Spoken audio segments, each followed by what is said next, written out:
All right, everybody, welcome back to another episode of Talkin Shit with the Cincottas. And by popular demand, we are going to talk about why your business is failing, part 2. Yeah, part 2. And due to unpopular demand, we are going to continue to handhold our microphones. We actually had the option today We did. to go get the stands because we are back home at our studio. Yeah, but I chose violence. Why do you think people get so worked up I don't know. that you're holding your microphone? Like, why do you fucking care? I see a lot of people. Why is this any different than those like little square mics that people are like, I just don't understand why you care. I don't just know. listen. Like, just listen. It's okay. You'll be okay. And if you don't like it, just listen to the audio version of this and you won't know what we're doing. You'll have no idea. Yeah. I could be sitting here in my underwear. You would never know. I feel like when we did that first podcast, we had the stands and I felt like every clip, it was like this. Yeah. Just sterile. No, Can't move. like the microphone was eating my whole face in every video. Yeah. So this is better. Anyway. I just think who cares? And that's a great segue into why your business is failing. The things we worry about. Seriously, that is actually a great segue, unintentional, but I think that is probably one of the bigger things on why your business is failing is because you're focusing on the wrong things. And I'm guilty of this myself. I will admit it. Get stuck in the minutia. You get stuck in the minutia, and if you don't have somebody there every day telling you or guiding you, quarterbacking you, it's easy to think something's a priority when it's really not. Like you have to have somebody that's guiding the mission every day. Yeah, but what if you're a solopreneur? You're the one responsible Then for driving the mission. You need Jesus. You need Jesus in your life. Yes. What about the napkins if they're not perfectly placed? Yeah, but the voice. So what, I mean, if you were, no, I can't even, it's impossible to have this conversation with him because he is vision, he is a quarterback. If you have that mindset, this is probably a non-issue for you. But for the people you deal with, how would you guide them? I can speak from the perspective of a coach in helping people. And I probably touched on some of this in the original episode of this. But as a coach, what I find is when I'm dealing with people, here's what I know, right? Let me lay this out. Don't lose me, guys, if you're listening to me, but just hear this out. I'm in my 18th year of business.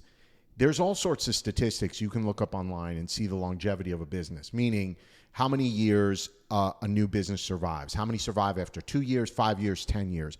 The numbers are staggering. It'd make you want to not go into business because so many fail. It's some crazy number. I haven't looked at it in a number of years, but it's like more than 50% fail after the first 5 years, right?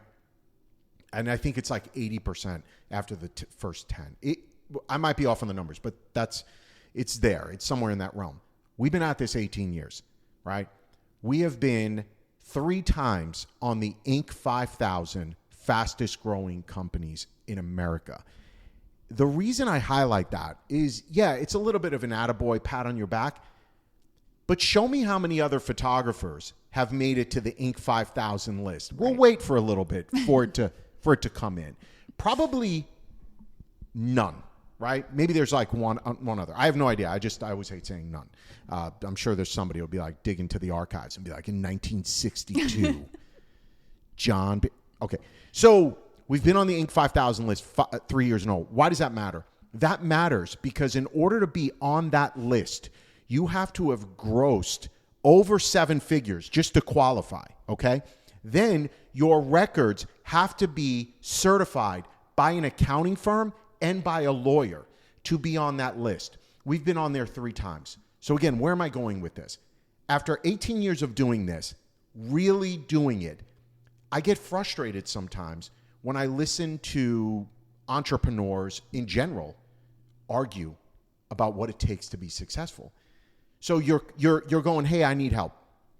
Hey, I'm here to help you. How can I help? I'll be your coach. I'll mentor you. Let me show you the path so you don't have to make all the mistakes I made. And then you're like, well, that won't work in my market, Sal, because in my market, there's no difference, right? So that drives me nuts. Then I'll see photographers specifically listen to others out there who claim success. That pisses me off. As someone who's been doing this as long as we have, been as successful as we have, dealt with the ups and downs, to see these like, I hate picking on a younger generation, but these like early 30 hipsters who are like, What if I told you? We're back to that. I know I can't escape it because every day I'm on my Instagram. What if I told you? What if I told you if you follow these simple to follow steps, you too can be. It's bullshit, bro. You can make $5 million in your first 4 days. It's if you're gonna like invest in a mentor, invest in somebody who's fucking done it, right? Like has cut their teeth and has accomplished these things. Not somebody that you like the way they look, you like their vibe. Like, do you want to make money or do you want to feel good? I want to make money, right? That's what I want to do. And I feel like that was a take at me. No, because of the last podcast yes. where you're like, "Are we gonna vibe?" No, it was not.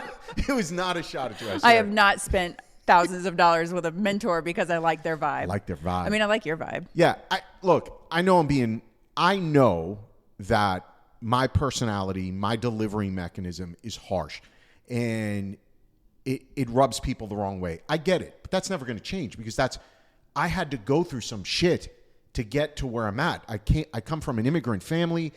We had nothing. Nothing was handed to us. We had to work hard to get there. So when I start hearing photographers just fucking make excuses nonstop about why they can't do something, it really does fucking trigger me in a way very, very few things would, because it's just like, why would you go to somebody for help and not listen? Yeah, I don't understand that. I know the answer because it hurts. It's uncomfortable. And I think that's what people don't understand. Growth is uncomfortable. So you're coming to someone who's been there, who's seen some shit, who's telling you what you need to do, but the shit they're telling you to do isn't feel-good shit. It's uncomfortable. It makes you uncomfortable. It makes you uncomfortable to hear that you have to call leads back until they fucking hang up on you, right? Photographers over and over, they're like, well, somebody filled out the form on my website, but, then they ghosted me. How many times did you reach out to them? Well, I sent them a text. It's just not how it works. No. Are you fucking hungry for the business? Call until you tell me to shut the fuck up, and you're just like, stop nagging me. Because then I'm going to be like, I'm not nagging you. You called me, right? So they don't want to. Those are the things they don't want to do because it's uncomfortable. Instead, they'll gravitate towards a coach, a mentor, a system of or philosophy. Like low touch. Forget the low touch or high touch. It feels easier, right, to do. Right, because that's what I mean with low touch, meaning like, we built this system that you don't have to do anything. Right, yeah. You just hit go on your funnel and everything happens automatically. Yeah, you'll generate leads while you sleep. I hate that line. Like, guys, it doesn't fucking work that way. So let me bring this back because we're just starting to film and you already got me going. It's hot. I'm hot about it. Look, I think any coach, I don't want to say any coach or mentor wants their students to be successful. And that's what I want, right? That's what we've built an entire career around education for photographers. And what I love most about what we've done is it's not just education. We're still active photographers. We own a marketing agency. We're into real estate. We have education. We have conferences. I would consider myself a true entrepreneur. There's a lot of lessons that have been learned there. I want to help people. I want to help them be successful. And when I see them create these artificial roadblocks to their success, that's the one. And I think if we're going in on this episode and you go, why are you failing? I think a lot of times you're creating these artificial roadblocks to your success, meaning, well, I don't want to call my clients. It's uncomfortable. I don't want to keep calling them. I don't want to do in-person sales. I feel ick. That's how you make more money. You're not going to make money just posting digital files online. Like, you have to sell and offer product. They don't want to do that, right? They want that low touch, and on and on and on. And I think if you can't wrap your head around that, maybe you're just not cut out to be a professional photographer, or you're not cut out to be an entrepreneur, one or the other, right? Because there's many other options. You could hire somebody to do that. You could outsource calling your customers. There's plenty of photographers we know that hire somebody to call down. There's plenty of temp agencies that specialize in sales calls. You could, and then what's the next excuse? Then it's not me. That's, they don't represent my. What is your fucking disconnect? Like, either you want to make money or you don't. And that's where I think over the last few years, when I'm trying to help a photographer specifically, or even a business owner, we've now been coaching non-photographers, entrepreneurs, And when I see a friction point like that they're unwilling to push through, I just kind of walk away from it. I'm just like, you don't want to be successful. Right. Yep. I just sucked up all the oxygen in that. You oxygen sucker. Well, I mean, what do you think? Do you I don't agree know with me? because You've seen it from the other side. You just kind of went on a tangent that touched on everything. So I'm here like... Are we ending the podcast? I think it's over. Thanks for watching. We're canceling the whole thing forever, indefinitely. But, I mean, you've seen this firsthand on the other side, right? Like, yeah, and I've seen the way it triggers you, too. I think there have been multiple people who reach out and you tell them before anything happens, if you're not willing to do the work, we're not willing to book the mentor program with you. I think that catches people off guard. I think people think it's a scare tactic. Yeah, it's not. No. And then they get into the program. Yeah. I mean, I hate saying this, but we have sat down with photographers and like within 4 hours, they've broken down in tears. Oh, yeah. And it's not because I'm yelling at them, which I'm sure you might think, well, like, he's a dick. No, I think I'm it's not like, yelling at them. I'm just ripping the Band-Aid off so that they see what has to be done to be successful. And then they start realizing a couple of things like, wow, there's a lot of work to be done. This is more than a hobby. Wow, I can't do this alone, right? Wow, I've wasted 3 years doing it the wrong way. That one. Yeah. I think that's the one that triggers a lot of the tears for people, is just realizing how much time they've lost, how much money they've invested for nothing. Yeah. And then you're just like, well, you've been doing everything wrong, so we're going to start at square one. Right. Yeah, and by the way, it's not wrong because I say it's wrong. It's wrong because it's counterintuitive to consumer behavior. Right. And that's usually, everything we've done over the years, we kind of look at what is normal consumer behavior for, purchasing products, things like that. And I find sometimes when, you get with creatives specifically, they don't want to do what they would do as a consumer. They want to do what feels good to them as a business owner. Those two things don't always work together. I don't want to say they never work together, but they don't. Most of the time, they don't. Yeah, I'll never understand the people who you'll ask them the first thing they come in, they want to be this luxury brand for their clients, yet they would never spend the amount of money they're trying to charge their clients on a photo experience for themselves. Right. Well, there's nothing wrong with that. I think a lot of I think there's a lot wrong with that. Well, so explain that. Because what do you think is wrong with it? If you're in the sales room and you would never spend that kind of money on photos yourself, how are you trying to convince other people to do it? That's when those people are the ones who crumble. And I think that's why I push myself to do the photo shoots I've done with outside people, because I can't expect somebody to come in and spend thousands of dollars with us if I'm not willing to. Yeah, I know, but what's your solution for those people? Are you saying that, well, if you're not willing to spend $2,000 on photos, you should just pack up and not do it? Not necessarily photos, but are you willing to spend money on a luxury experience? But let's say they're not. Are you saying they shouldn't push into that field? Wrap it up, guys. It's over. No, maybe learn how to create an experience that's worthy of it so that you can attract those clients, so then you can start making enough money to be able to spend that. I see. I think that's a better way, right? So, or maybe a better analogy is that they're not... It's not that they're not willing per se. They don't know how to spend money. They've never been to a Louis Vuitton, so they don't know what a higher-end experience is. Maybe they've never been to a 3-star Michelin restaurant. Maybe none of that matters to them. It might not. Right. But how are you going to how do you know what a luxury experience is? A luxury experience is not just charging more money.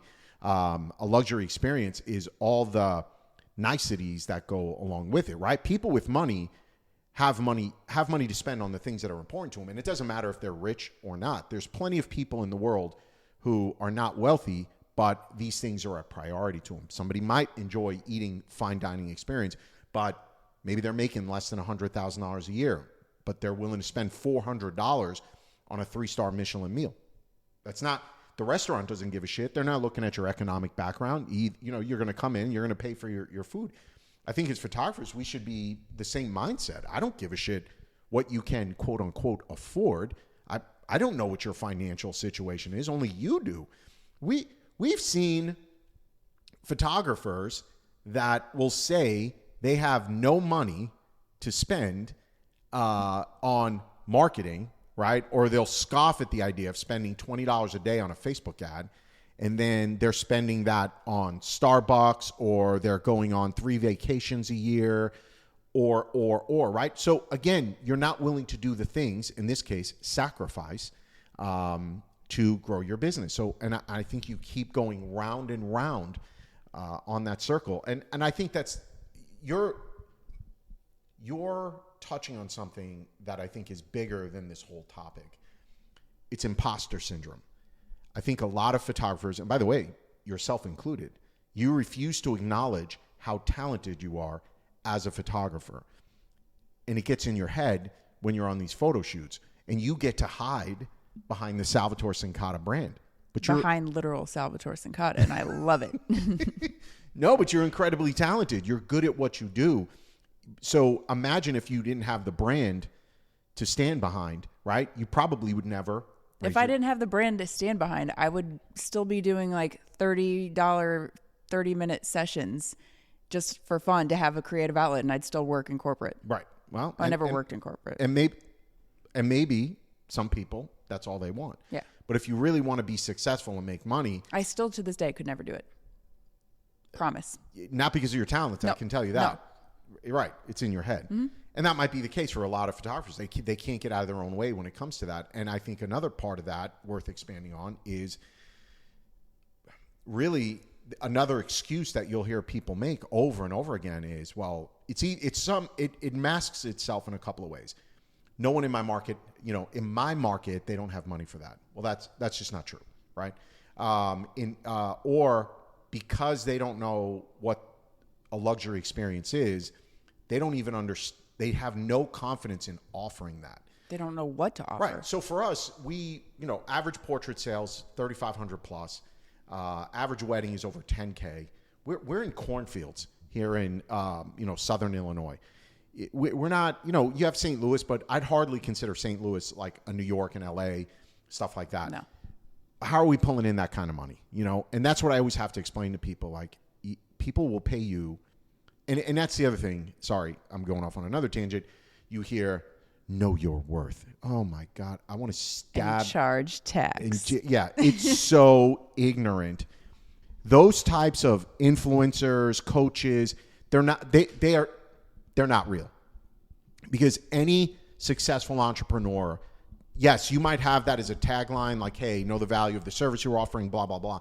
You can't just wake up on a Tuesday and be like, I'm a boss bitch. I know my worth. No, that's not how it works. You've got to build the experience, have the product line offering for your clients that they want. You have to understand what they want. You have to understand how to deal with people with money. And that's the other thing. It does not matter what's going on in the economy, right? Our business has always thrived, no matter what's gone on. How? Because I'm not chasing people who, A, don't have money, or B, don't see the value in what we provide. And that's a marketing message, right? You have to make sure that you're putting that out there all the time.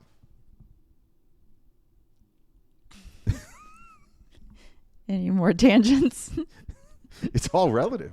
I know. I mean, you have truly touched on every topic tied to why your business is failing. Yeah. So what else you got? Keep going. I'm just here listening. Yeah. I mean, I'm your audience today. You're my audience? Yeah. Well, thank you for listening to me rant. I'm pretty sure you hear me after I get off phone calls with people rant as well when I'm talking to myself out loud. I don't know. I'm sure there's a lot of reasons why people are failing, but I think the number one is not willing to do the work that needs to be done, the hard work that needs to be done, the sacrifice that is needed. And I think if you're a photographer and you're watching this and you're in a corporate job and you want to move over to this full time, or if you're doing this full time, but you're just not making the money you want to make, you just got to step back and, kind of hear the words, the message I'm delivering here, which is, if it were easy, everyone would do it. So are you willing to put in the late nights? Not one night a week, not 2 nights a week, 365 days a year. We work with people now, and Friday, like 2 p.m. till Monday morning, they are dark. I'm working. I'm emailing them about things, no response. They're not checking email, right? I'm texting them. Oh, I'm not going to check. I'll be back in the office. So we're not serious about this, right? When we started this company, I nearly lost everything. And I was, just because there was nobody there helping. Now you've got more coaches and mentors. Yes, some of them are selling snake oil, and that sucks, but that's every industry. You've got plenty of YouTube online content, to learn from. But none of that existed back then. Everybody kind of held their cards close to the chest and wouldn't share with you. Or they'd get you like to this point of the information, and then they'd be like, for $5.99, right, buy my CDs. A lot of CDs too, nonetheless. A lot of gatekeeping went on, and it's unfortunate that that's what happened. So today, all that content's out there, but you just really need somebody who's going to steer you in the right direction, right? Because no matter what you're working on, there's always even if you laid out here's everything laid out that can go wrong. There's always going to be that other thing that goes wrong, and then you need somebody to ask. You need somebody to go, hey, like, fuck, I ran into this situation. What would you do here, right? Mm-hmm. And that's something we like to do with the people we coach. Is like, hey, if you're running into this, here's what I would say, And anyway, I think that's, if I were to stop listening today and go, okay, what do I got to do here, man? Like, one, I'd suggest, what's your plan? How much money do you want to make next year? I think that's the most important piece. That's probably where I'd start. Every year I set financial goals. How much money do we want to make this year? Doesn't matter what the number is. If you want to do $50,000 because it's a side hustle, or $20,000 because it's a side hustle, that's your number. I'm not here to challenge it. You just got to figure out how you're going to get there and reverse out. And I'll give you some simple math, everybody. Let's just say you want to make $100,000 a year and you only want to shoot 10 weddings a year. Simple math, right? You have to charge $10,000 a wedding. That's it. So simple. Now you have to ask yourself, okay, if I reverse out these numbers, $10,000, I need 10 $10,000 weddings. What does a client who's going to pay $10,000 want?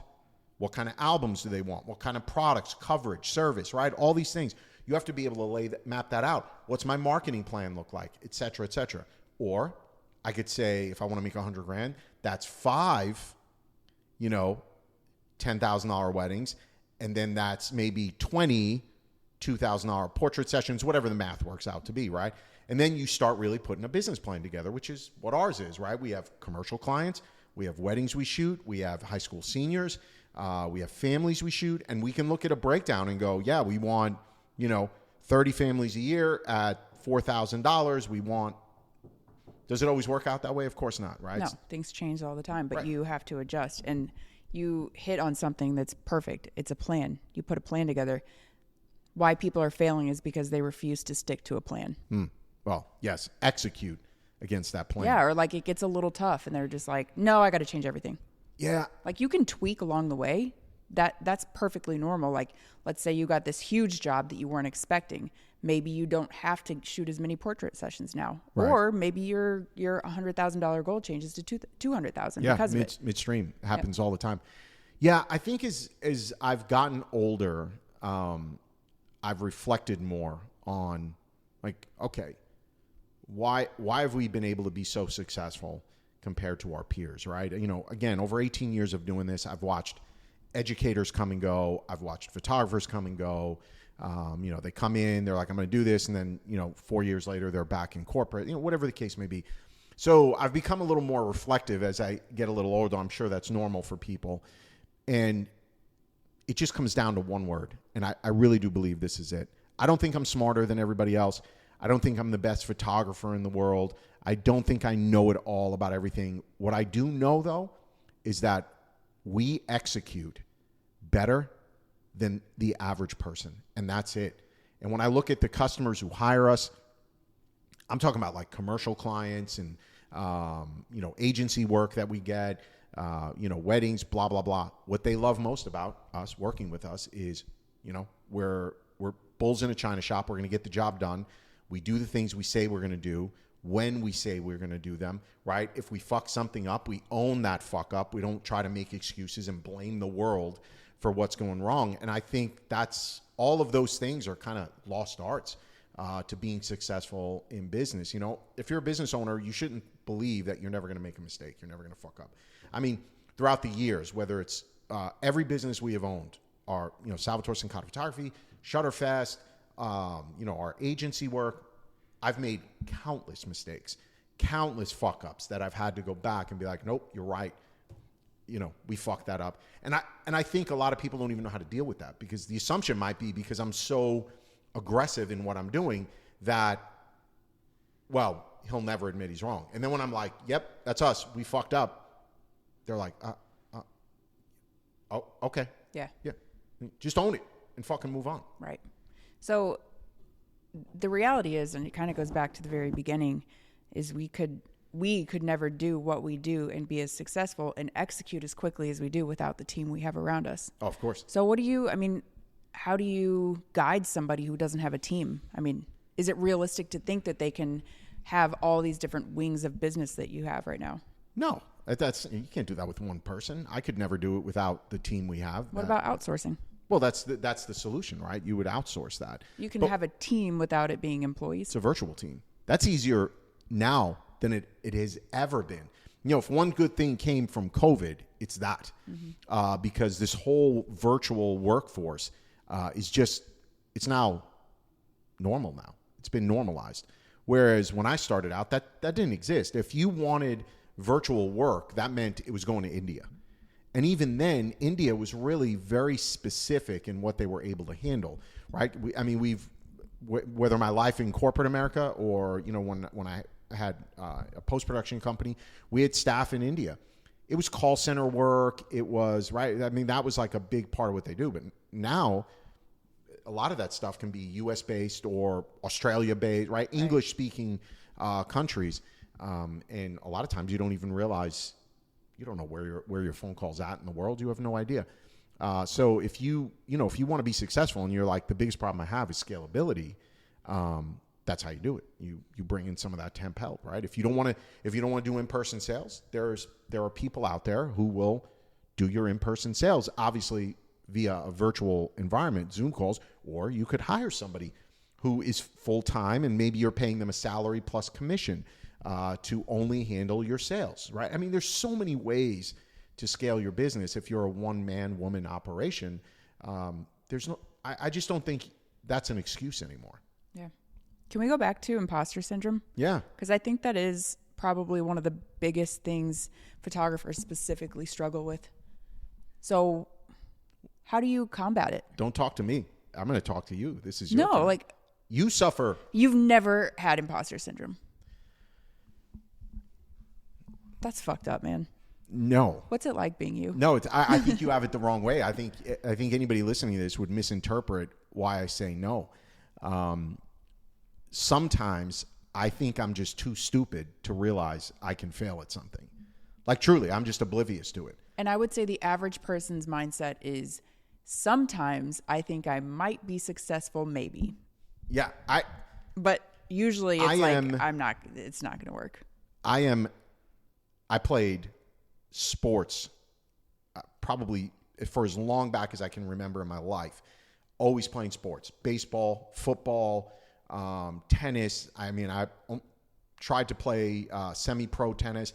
I played at a high level at a college university, on and on and on, right? Plenty of accolades to go around that mean nothing as an adult.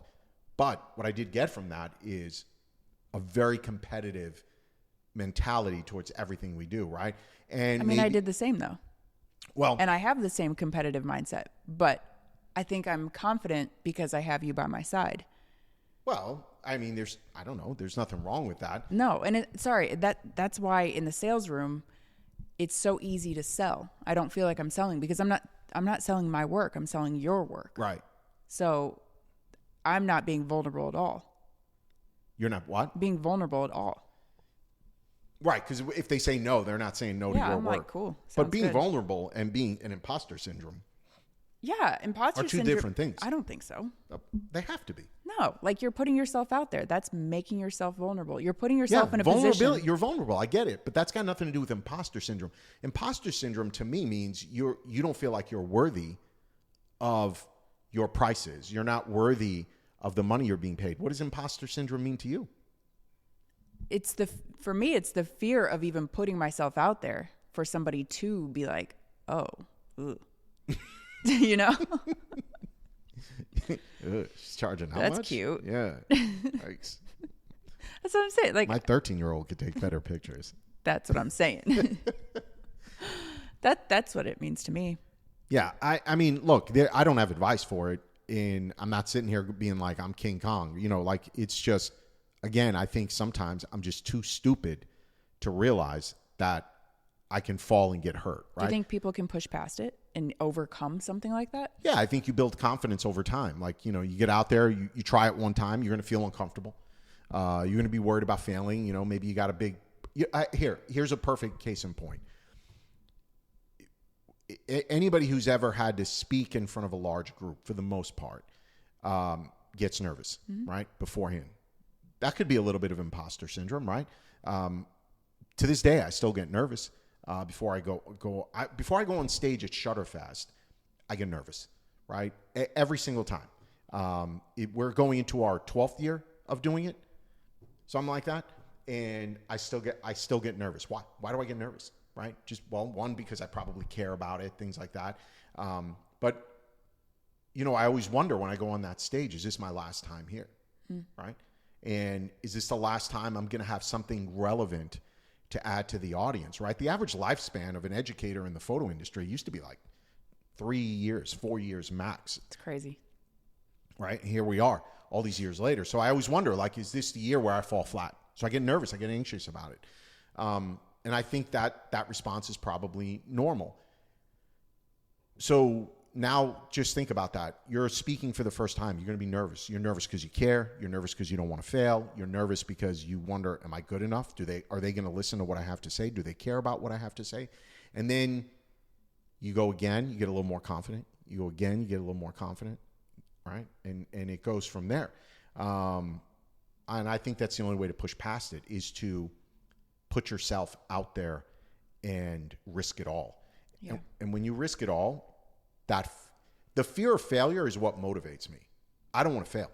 Yeah, and I think every time you do it, it's a little bit of a confidence boost too. Of course. And that's the same thing that goes, you were talking about people not wanting to call down because I think it's because they're just terrified to get on a phone call with people.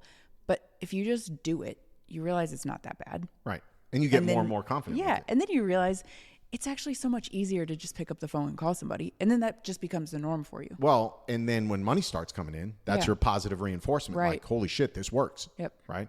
But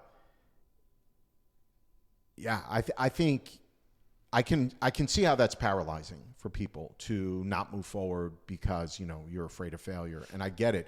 But you have to figure out how do you use that fear of failure to motivate you. So for me, I use it as a motivational tool. Like, I know my name's on something.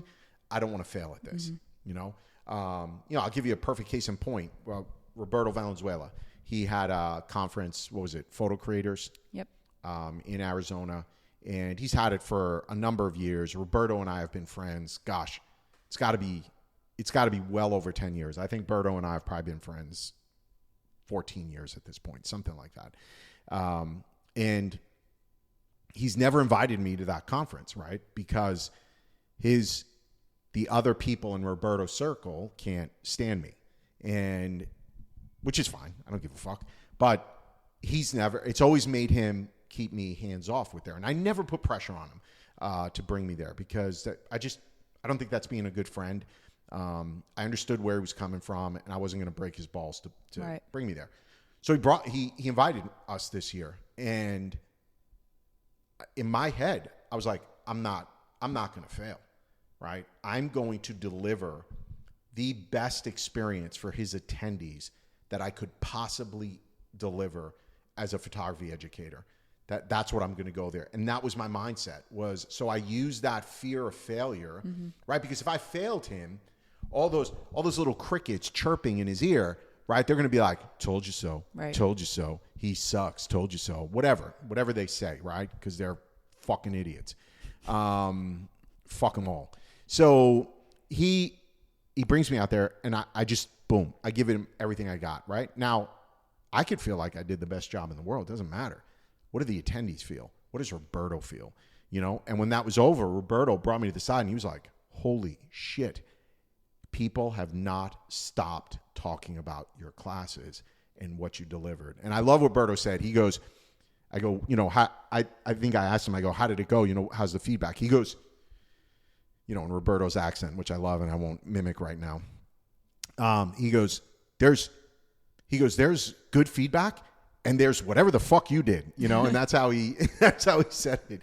And I loved it for that reason. And I think you can use that fear sometimes to motivate you in the right way, or you can use that fear and let it paralyze you.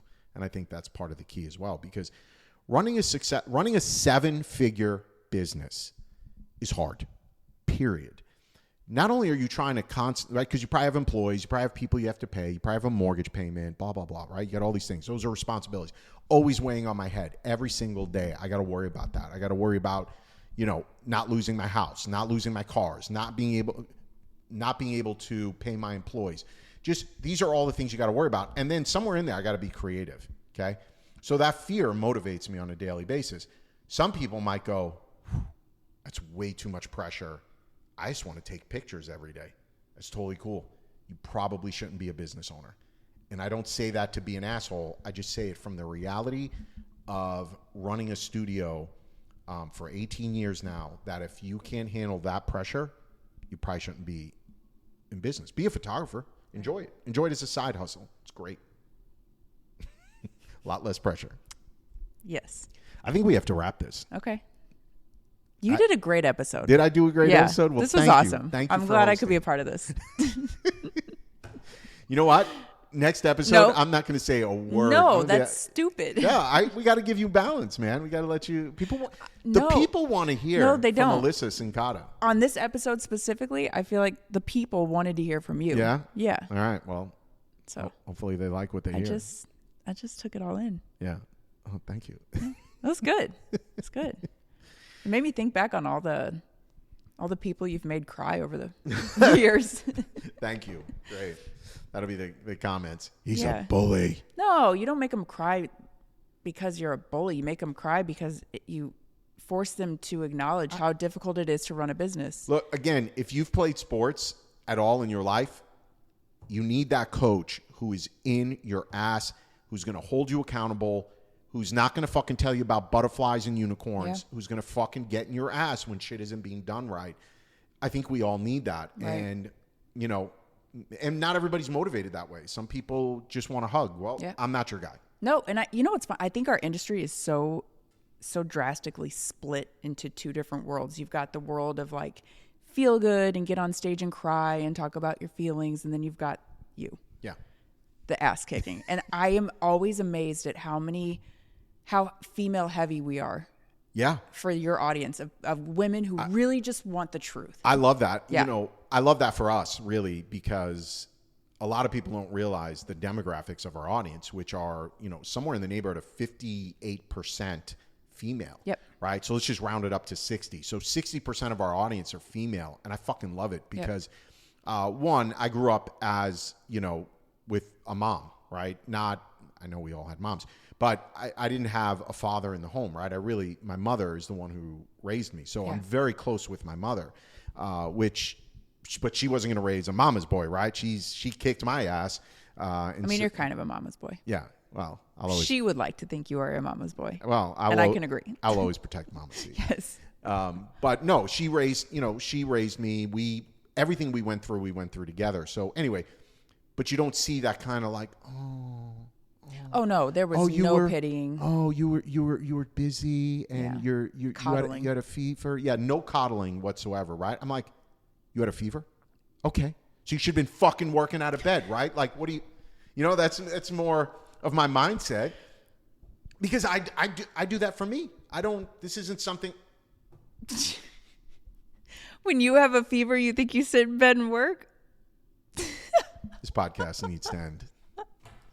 Oh, yeah. That's what happens. We're done. Mm-hmm. I'm boycotting. Okay. All right, everybody. That is a wrap. Apparently, we're going to do an episode on what a big baby Sal is when he has a fever in bed. Oh, we don't need an episode on that. This is enough. All right. Any woman knows. Hopefully, you guys enjoy. It's called a man cold. A man cold. Yes. All right. We got to wrap this up. All right, guys. We'll see you in the next episode. Hope you enjoyed.